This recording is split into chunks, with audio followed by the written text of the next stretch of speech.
Hello, I'm John Hagelin, quantum physicist, president of the David Lynch Foundation, and certified teacher of the Transcendental Meditation Technique. Welcome to this introductory lecture on Transcendental Meditation. The first step in learning how to meditate is hearing about it. We're going to be considering what meditation is, what are its benefits, and why would somebody invest the time, twice a day, to meditate? Firstly, what is meditation? Is it a way to relax? Is it a technique to promote health and vitality and longevity? Is it a means to develop creativity, IQ, and peak mental performance? Or is it a path to inner peace and enlightenment? It is all these things, actually, and more. To really understand meditation, we have to understand what consciousness is. And to understand what consciousness is, we need to take a moment to understand what science says about the nature of reality, about the nature of the physical universe. And by the way, if you don't understand a word of what I'm saying for the next 2 or 3 minutes, it doesn't matter.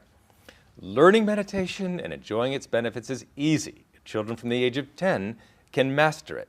But for those who'd like to understand a little bit more about what it is and how it works, I'm going to give you a brief context to understand, I think, easily the rest of the talk.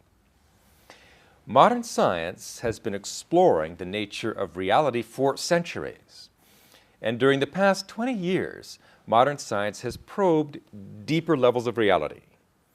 Modern science has said that beneath the surface level of macroscopic objects, day-to-day sensory reality, is the deeper world of the molecule and the atom and the nucleus and subnuclear levels of nature's functioning, as shown in this chart.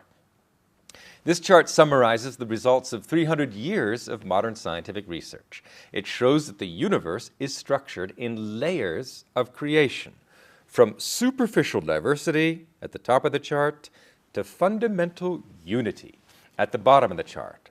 It shows that deep within the atom and atomic nucleus, at the core of creation, is the unified field, the fulfillment of Einstein's lifelong dream to discover the single unified source of the diversified universe. Modern science has identified this unified field today in the context of modern superstring theories. It has discovered the unified source of all the diverse laws of nature governing the universe and maintaining order throughout the universe. Now, meditation in this context, properly understood and properly practiced, as this next chart shows, is a systematic technique to turn the attention powerfully within. Normally, the outwardly directed attention, directed through the senses, is turned around in meditation and directed within to experience and explore more settled states of mind, deeper levels of human intelligence. And these deeper levels of human intelligence correspond, as this chart shows, with deeper levels of intelligence in nature. In meditation, this inward flow of the awareness quickly culminates in the experience of the unified field at the source of thought, in the most silent, settled state of human awareness, in the most maximally expanded, deeply silent state of consciousness, in the so-called meditative state. The individual awareness expands to experience this unified field, the fundamental unity of life, the fundamental unity of humanity. Now let's get practical for a moment. This meditative state has profound physiological and mental benefits. In this deeply settled state of mind, the so-called meditative state, the mind and body are both profoundly settled. The body gains a deep state of rest, deeper than sleep. And this has been extensively shown in published scientific research, including, for example, this very important major study shown here, a meta-analysis of 146 previously published studies on the effects of meditation on relaxation and reduction of stress. What this chart shows is that the meditative state is a fourth state of consciousness, distinct from waking, dreaming, or sleeping. And in this fourth state of consciousness, a state of restful alertness, the body is deeply rested, again, deeper than sleep, and that efficiently dissolves accumulated stress and fatigue. This chart contrasts transcendental meditation as a powerful means to reduce stress and stress-related disease to every other form of meditation and relaxation. It considers, for example, progressive muscle relaxation, so-called mindfulness meditation, the so-called relaxation response, biofeedback, concentration, etc.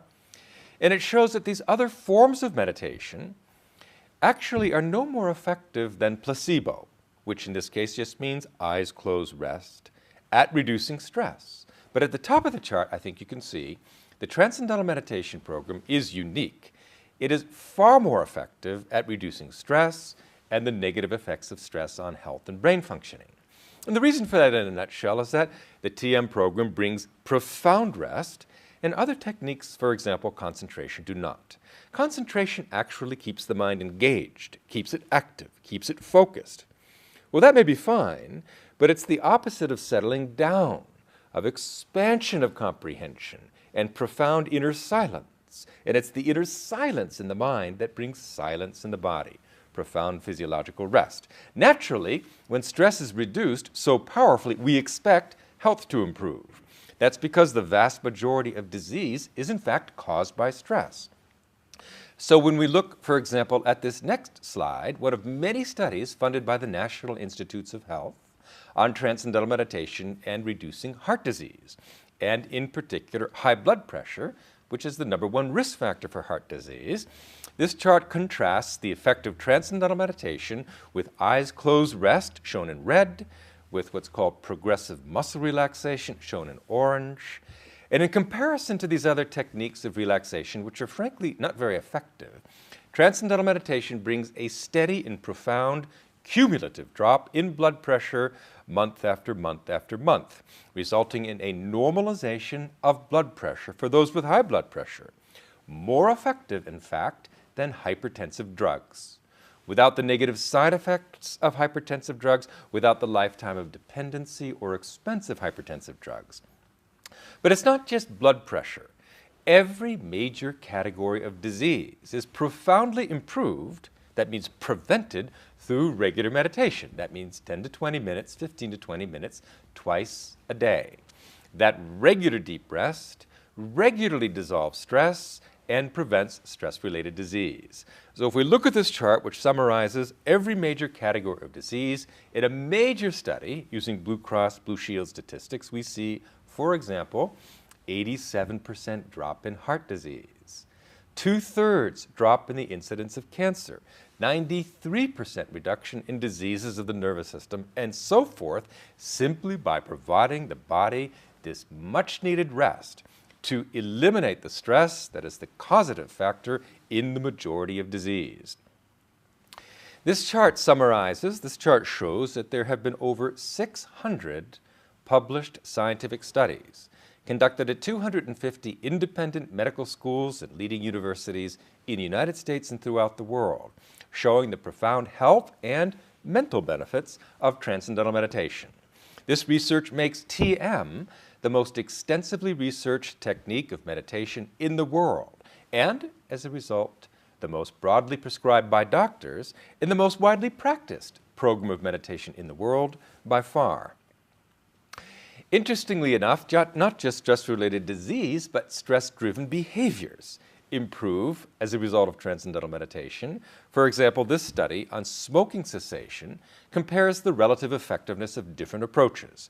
This is again a major study, a so-called meta-analysis of 131 previously published studies.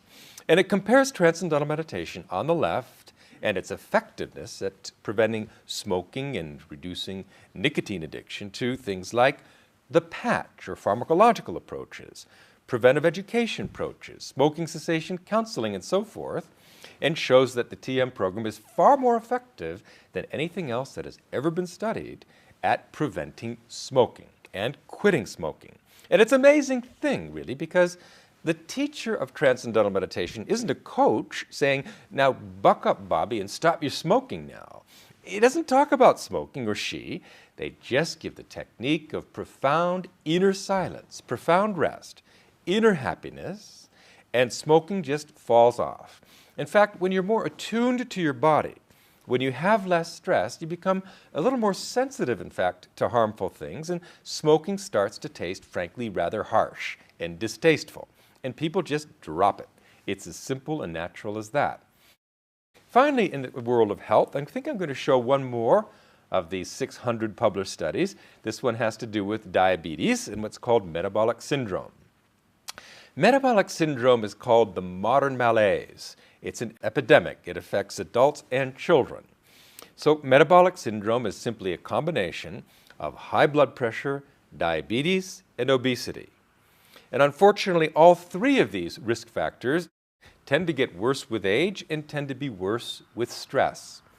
Transcendental meditation is the only thing that has ever been found to simultaneously improve all of these risk factors. And when this was discovered only last summer, the American Medical Association really made a sensation about it. When this was published in the Archives of Internal Medicine, the AMA released a global press release just celebrating this extraordinary finding, because nothing else had ever been shown to improve these important risk factors that have become so epidemic in our world today. And this is amazing to me because the AMA is not a friend of alternative medicine or complementary medicine. The AMA is a trade association to promote modern medicine and pharmacological medicine.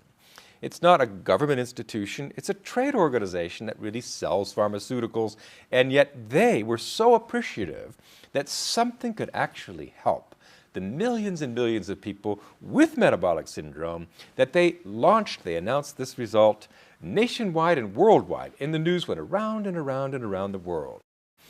Finally, I just want to mention that actually chronic disease is more pervasive than acute disease.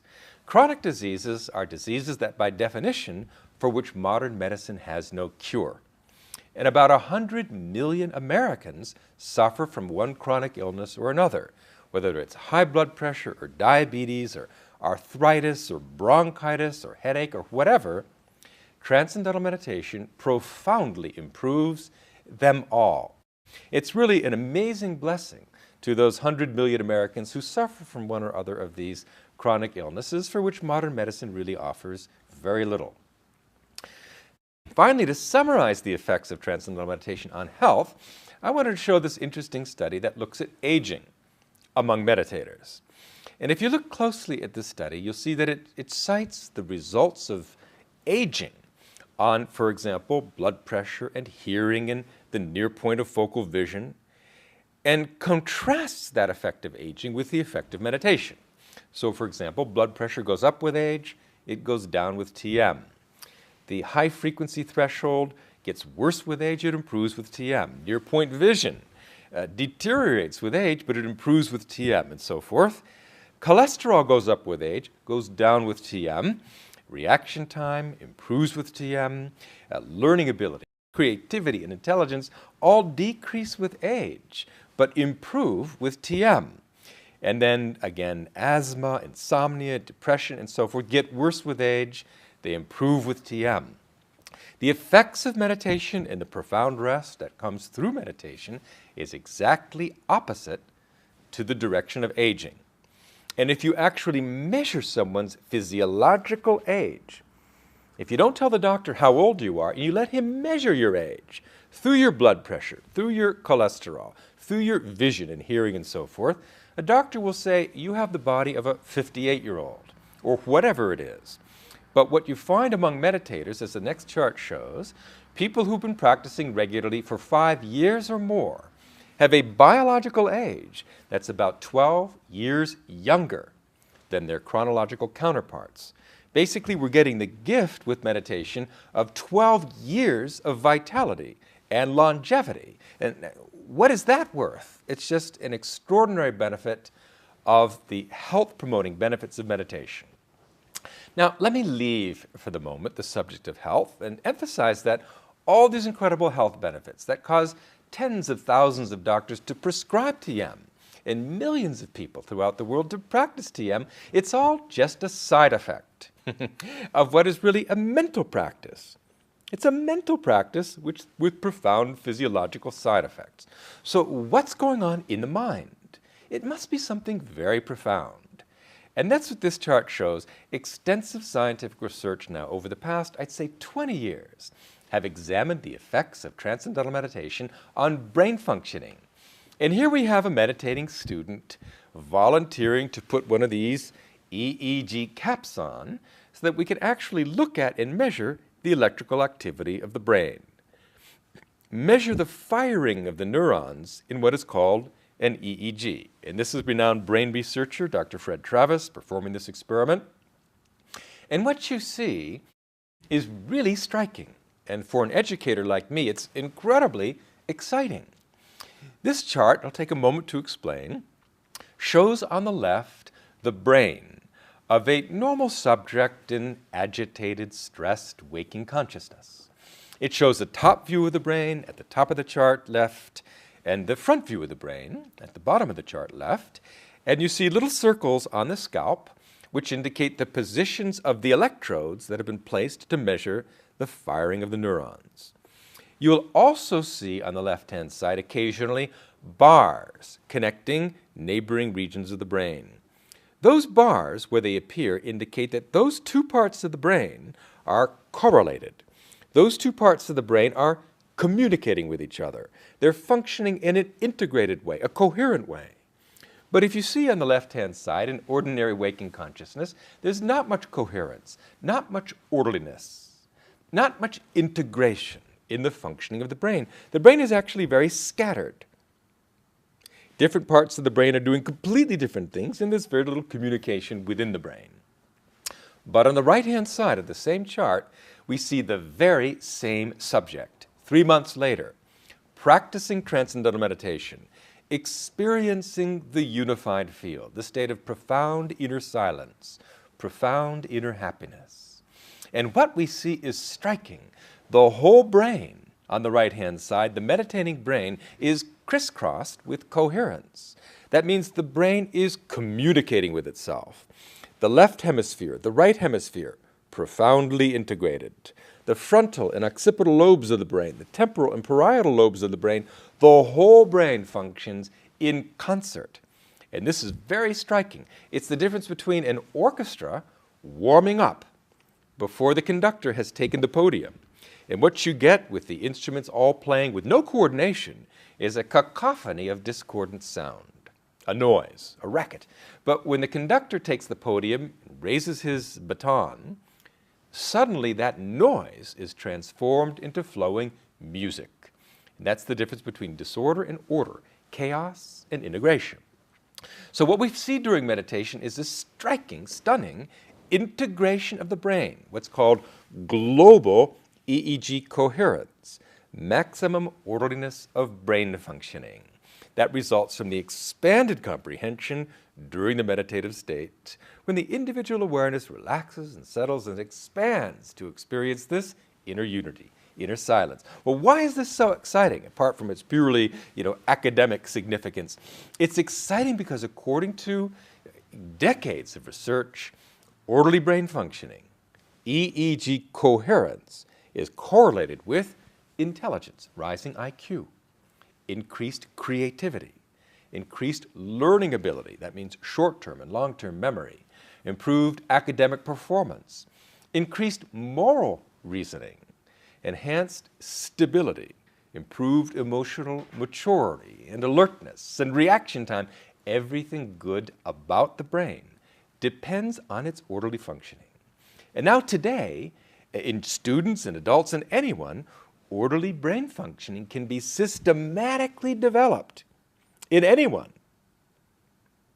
And for example, that leads to, as you would expect, rising IQ, rising creativity, improved memory and learning ability, even in adults. The next study shows increased IQ in university students as they meditate, month after month and year after year. And it's extraordinary in university students, these are adults, young adults, to see increasing intelligence, to see growing IQ. Because the old-fashioned view has always been IQ peaks, intelligence peaks, at early adolescence. And it eventually begins to decline. After that, it's all downhill. By the late 30s, there's a precipitous drop in intelligence and a shrinking of the gray matter of the brain. And that, fortunately, is an obsolete now view of a pessimistic view of human potential that's no longer true.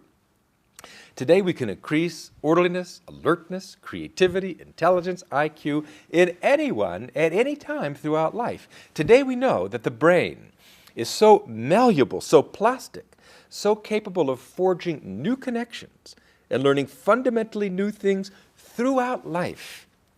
But the story with the brain, the saying with the brain is, use it or lose it. And the problem is, nothing we normally do in life, and certainly nothing in education, engages or develops the total brain. If you study physics like me, you develop this little sliver. Mathematics, that sliver. Literature, this sliver. Music, here. The arts, here. But anything we study in school engages, develops a tiny sliver of the brain. And that's what psychologists mean by saying that typically we only use 5 to 10% of the innate capability of the human brain. Transcendental meditation is the only experience known to science, not hypnosis, not sleep, not dreaming, not waking, not mindfulness, not relaxation, transcending. This meditative state is the only experience that engages the total brain and develops the brain holistically and brings this integrated brain functioning that brings with it intelligence, creativity, success, learning ability. Orderly brain functioning is not a mystery. Orderly brain functioning means orderly thinking, clear speech, clear and purposeful and effective and fulfilling action. If we look at the next chart, we'll see what happens all too often in the absence of this experience of the meditative state. We see two brains. Top view. On the left-hand side, we see what is generally considered to be a normal brain with normally distributed blood flow. And on the right, we see what is the brain of a violent student. And it looks like it's filled with holes. Now, these aren't actual holes in the gray matter of the brain, but they are functional holes, parts of the brain that just aren't firing, that aren't participating actively in our moment-by-moment experience. What you tend to see too often also is, as we see on the right-hand side, a clustering of these holes at the top of the chart. The top of the chart on the right-hand side is what we call the higher brain. It's called the prefrontal cortex, also the CEO of the brain. The higher brain is what distinguishes human life from animal life. The higher brain sits over the primitive brain and exerts executive control. It's supposed to be our rational filter against primitive, impulsive, aggressive, violent behavior. It's responsible for all of our higher functions like decision-making, planning, judgment, moral reasoning. But unfortunately, and this is the key, under stress, the prefrontal cortex shuts down, as perhaps it should, because under stress, in a fight-or-flight situation, if somebody takes a swing at you, you need to duck, and you need to duck instinctively. It's not the time to philosophize about it. The reactive brain, the primitive brain, is what you need, but under chronic stress, characteristic of our schools, many of our neighborhoods, many of our jobs, many parts of the world. Under chronic stress, the prefrontal cortex shuts down chronically and fails to develop properly. And if it doesn't develop by the age of 25, typically it won't develop at all.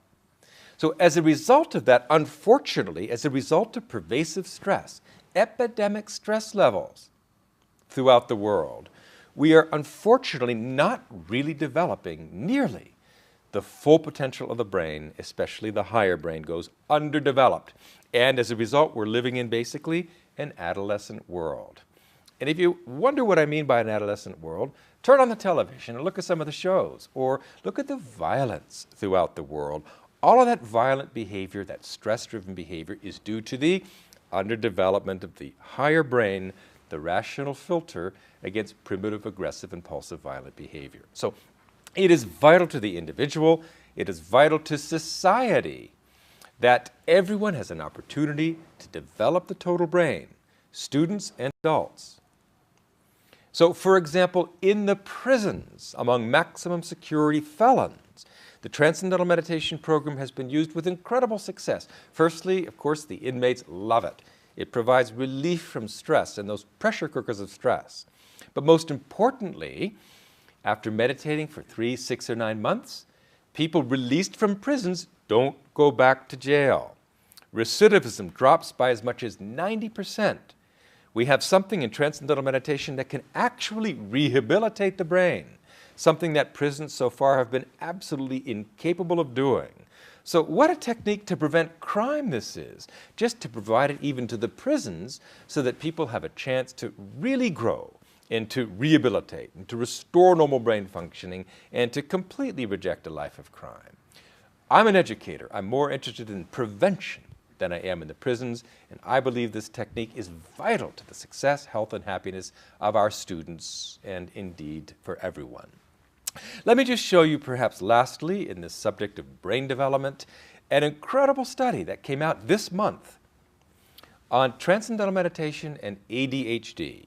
Now, 5 million of our children in the United States have been diagnosed with ADHD. It's a stress-related learning disorder. 4 million of those are actually medicated by Ritalin. And Ritalin has actually now been shown to be probably ineffective, or at least it seems to be seriously in doubt. And of course, the side effects of Ritalin are not good and frankly unknown, particularly when used over years in a developing child. But anyway, what this research shows is that transcendental meditation practiced for 3 months, twice a day for about 10 or 12 minutes, for students with ADHD profoundly reverses the symptoms of ADHD, restores balanced brain functioning, eliminates in many cases the need for ADHD drugs. And why is this? Because ADHD is a stress-related learning disorder. It has to do with the underdevelopment of the prefrontal cortex, the executive center that controls our attention. And with lack of control over the attention, we have impulsivity. We have all the behaviors we associate with the ADHD. And the amazing thing I think you should know is that children of 10 or 11, 12, 13 years old with ADHD, you probably would doubt they could sit still for a moment, let alone meditate. And the amazing thing is they take to it just like that.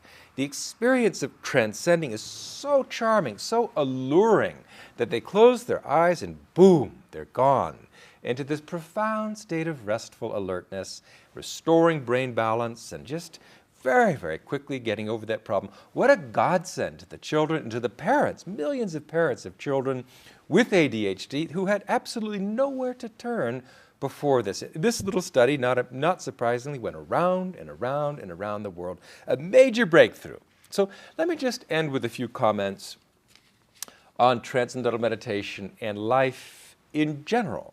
Take relationships, for example, and enriching and fulfilling relationships. Obviously, if somebody is very tired and very stressed, they have very little to give.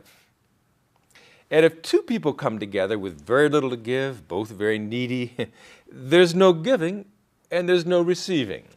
Obviously, if we're fresh and alert and rested and balanced and calm and centered, our relationships are going to be that much more rewarding.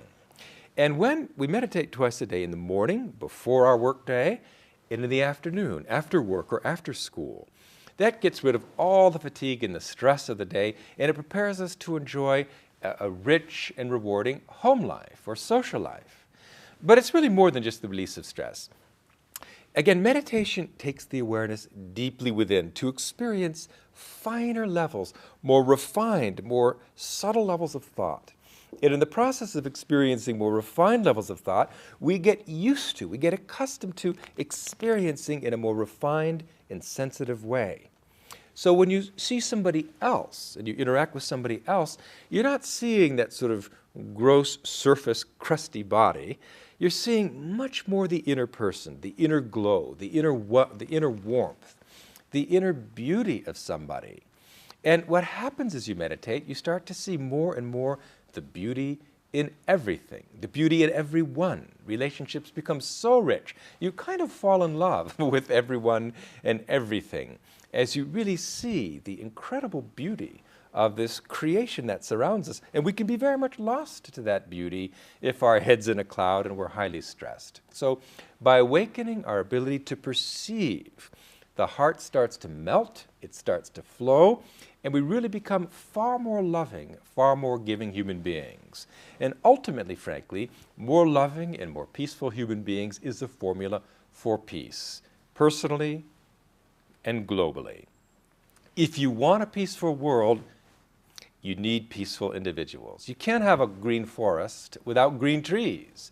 Transcendental meditation will make everyone more peaceful. And by expanding human comprehension, people become less narrowly self-centered, less nationalistic in their thinking, less ego-driven, and more expanded and comprehensive, global in their thinking and global in their actions. This is really the formula for a crime-free and peaceful world. And frankly, according to research, it's quite surprising. Not everybody has to meditate, because they won't. Not everybody has to meditate to create a far more harmonious and peaceful society, a relatively small fraction of a city or a country.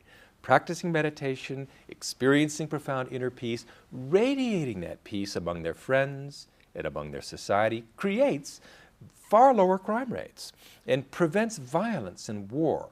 Extensive published research has been done on transcendental meditation practiced even in groups to prevent social stress, religious and ethnic and political tensions that fuel violence and conflict. You can really diffuse those tensions and effectively prevent crime and violence. It's been done many, many times, and it gives us, frankly, a very practical formula without trying to reach everyone to improve the quality of life in society.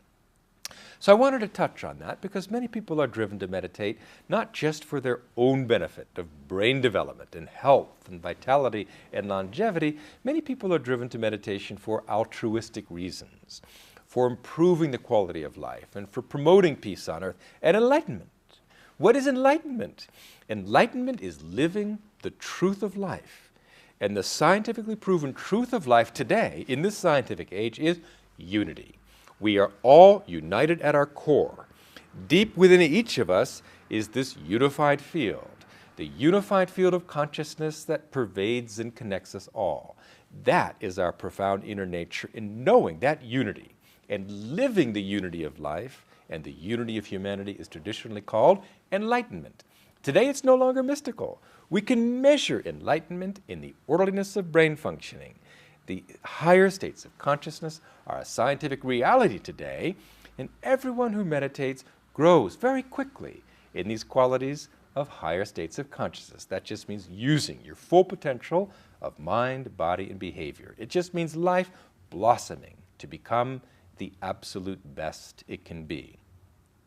So the structure of the course, the first step in learning Transcendental Meditation, you've just achieved. You've heard an introductory lecture. You've learned about meditation. You've understood some of the reasons why it is worth the time to meditate to improve mind, body, and behavior. The next step would be to hear a second lecture, a so-called preparatory lecture. That's always done in person, not over the internet. For that, you should really go to a center and meet a teacher and sit and hear from them more about the mechanics of meditation, how Transcendental Meditation differs completely, absolutely, from other techniques of meditation, and then have an interview with the teacher, get to know each other, and schedule an appointment to learn. Once one goes to a second lecture, you fix an appointment, a time to learn the TM technique, and it's learned over a period of 4 consecutive days, for about an hour and a half a day. So you need to schedule a time when you have 4 days in a row to meet your teacher and spend about an hour and a half per day. And then basically, you're an expert. Now we encourage people to continue to come back at their convenience for a series of free meetings of checking the meditation and fine-tuning it if necessary, and advanced lectures of profound knowledge about consciousness and higher states of consciousness. That's all free for a lifetime. Once you learn the Transcendental Meditation technique, you can go anywhere, move anywhere, to any country, and have your meditation checked and fine-tuned and go to advanced lectures. It's a lifelong program, but it's completely at your convenience, whereas those first 4 days really need to be in a row. Secondly, there's a course fee. There's a tuition to learn. That tuition ranges from $1,500 to much lower fees for people who are students or have financial needs. including the single working parents, for example, or the unemployed or the retired, and so forth, and students and children. There's a family rate. There are scholarships. Nobody should not learn for financial reasons. Just talk to a teacher. And the course fee for Transcendental Meditation is really remarkably cheap from a number of reasons. Firstly, there's so much personal time involved. The teacher spends with you to be sure throughout life that you're enjoying the absolute maximum benefits from the program. There's a lot of personal time involved on the part of the teacher. And these teachers are highly trained and qualified and certified by Maharishi Mahesh Yogi, who brought Transcendental Meditation to the West and to the East, and 50 years ago brought it into the scientific arena by encouraging research on the actual benefits and physiology of meditation. So all the teachers of Transcendental Meditation, certified teachers, are highly trained, and it's important.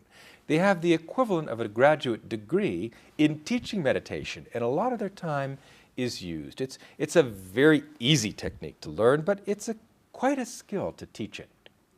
So go to a certified teacher for sure. So the tuition also, in comparison to any other college course, is very low. This is a university level course.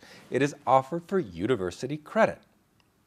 And compared to any other university course, the tuition is low, probably a quarter of what another university course, a comparable course, would cost. We do everything we can to keep the price low so that as many people in the world can benefit from this as possible.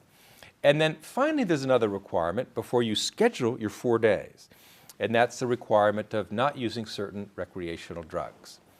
Now, alcohol it's also a strong drug, but it leaves the system very quickly. We're more concerned with the effects of marijuana and stronger hallucinogens and all other what you could call recreational chemicals, only because they have a residual effect that lasts, in our experience, about 2 weeks, and they cloud the clear experience of meditation. So we ask people before they set up those 4 days in a row to be free from the use of recreational drugs for 15 days. And again, that's because we take our responsibility of teaching very seriously. We want to ensure that everybody has the very best start.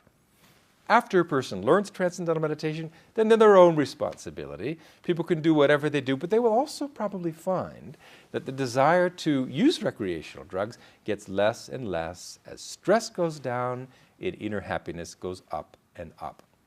So it's a very simple practice. It's the most ancient of the meditation techniques. It is simple.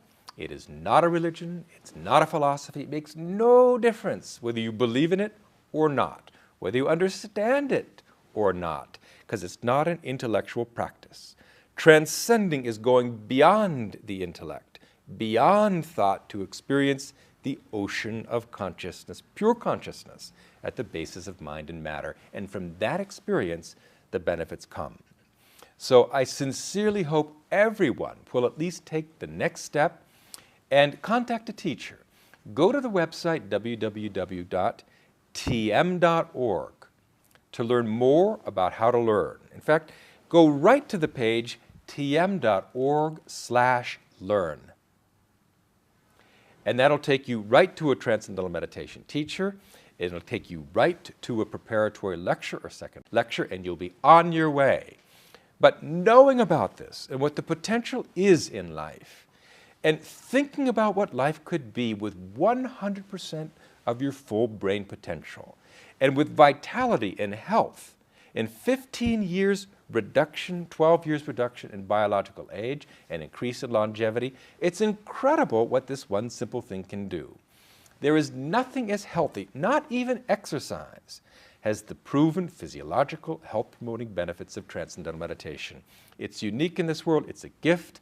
My role in life, my mission, is to bring this to 1 million children this year with the David Lynch Foundation, and soon, I hope, 1 billion children, so that everyone on earth has this joyous, simple technique that children love and can take with them for their whole lives to be sure they unfold their full God-given potential and enjoy a very healthy, very happy, very successful life. And I certainly hope you do too. Thank you for joining me today.